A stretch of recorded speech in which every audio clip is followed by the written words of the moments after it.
मानवीय आधार पर supreme court से राहत, पाक भेजे जाने पर रोका गया परिवार। सुप्रीम कोर्ट ने वीजा अवधि खत्म होने के बावजूद भारत में रह रहे 6 सदस्य परिवारों को पाकिस्तान भेजे जाने पर रोक लगा दी है। कोर्ट ने कहा कि जब तक दस्तावेजों की जांच पूरी नहीं हो जाती, कोई दंडात्मक कार्रवाई ना हो। यह फैसला मानवीय दृष्टिकोण से लिया गया है। परिवार का बेटा बेंगलुरु में काम करता है और वे कश्मीर के निवासी हैं।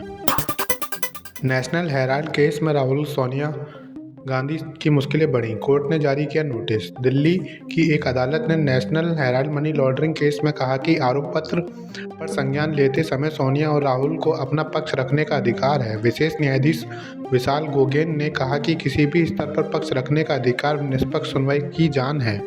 कोर्ट ने कहा कि आरोपियों को नोटिस आज शाम तक भेज दी जाए। अब इस मामले की अगली सुनवाई 7 मई को होगी। पीएम मोदी ने विजन जम सीपोर्ट का किया उद्घाटन, विपक्ष पर साधा निशाना। प्रधानमंत्री नरेंद्र मोदी ने केरल के विजनम इंटरनेशनल सीपोर्ट के पहले चरण का उद्घाटन किया। उनके साथ सीएम पिनराई विजयन और कांग्रेस सांसद शशि थरूर भी मौजूद रहे। मंच से मोदी ने विजयन को इंडिया गठबंधन का स्तंभ बताया और कहा कि यह उद्घाटन कई लोगों की नींद उड़ा देगा। एलओसी पर बढ़ा तनाव, पीओके प्रशासन ने मांगा 2 महीने का राशन भंडार। पहलगाम हमले के बाद भारत पाक सीमा पर बढ़े तनाव के बीच पीओके प्रशासन ने एलओसी के पास रहने वालों से 2 महीने का राशन जमा करने को कहा। पाक सेना लगातार सीजफायर तोड़ रही है, जिसका भारतीय सेना मुंहतोड़ जवाब दे रही है। पीओके के पीएम अनवर अल हक ने राहत कोष और सड़क मरम्मत के लिए कंपनियों की तैनाती की घोषणा की है। वक्फ संशोधन अधिनियम पर नई याचिका से सुप्रीम कोर्ट का इनकार। सुप्रीम कोर्ट ने वक्फ संशोधन अधिनियम 2025 को चुनौती देने वाली नई याचिका पर सुनवाई से इनकार कर दिया है। कोर्ट ने कहा कि पहले ही 5 याचिकाओं पर सुनवाई तय हो चुकी है।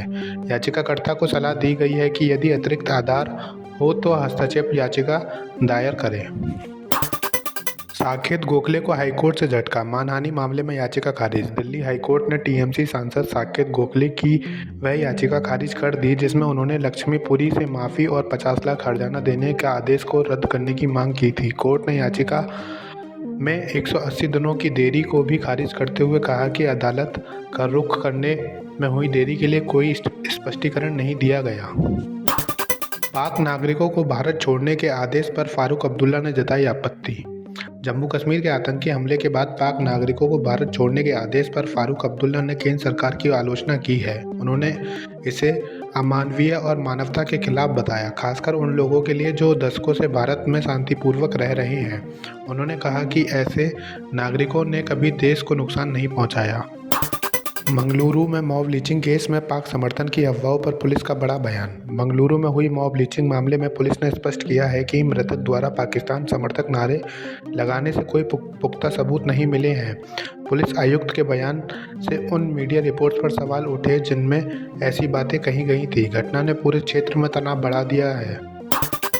पाकिस्तान पर भारत का दबाव बढ़ा, FATF और IMF पर सख्त कदम की तैयारी। भारत पाकिस्तान को FATF की ग्रे लिस्ट में दोबारा शामिल कराने और IMF से मिलने वाली $7 बिलियन पैकेज पर आपत्ति जताने की तैयारी में है। सिंधु जल समझौता और हवाई क्षेत्र प्रतिबंध के बाद यह कदम आर्थिक रूप से कमज़ोर पाकिस्तान की मुश्किलें और बढ़ा सकता है। भारत का आरोप है कि पाकिस्तान आतंकी गतिविधियों के लिए धन का दुरुपयोग कर रहा है। पाकिस्तान एयर स्पेस बंद, एयर इंडिया को सालाना $591 मिलियन का नुकसान का अनुमान। पहलगाम हमले के बाद पाकिस्तान ने भारतीय विमानों के लिए एयर स्पेस बंद कर दिया है, जिससे यूरोप जाने वाली उड़ानों पर असर पड़ा है। एयर इंडिया ने सरकार से सब्सिडी मॉडल लागू करने की मांग की है। कंपनी का अनुमान है कि इस फैसले से सालाना $591 मिलियन का नुकसान हो सकता है। एयर इंडिया ने हालात सामान्य होने पर सब्सिडी हटाने का सुझाव भी दिया है।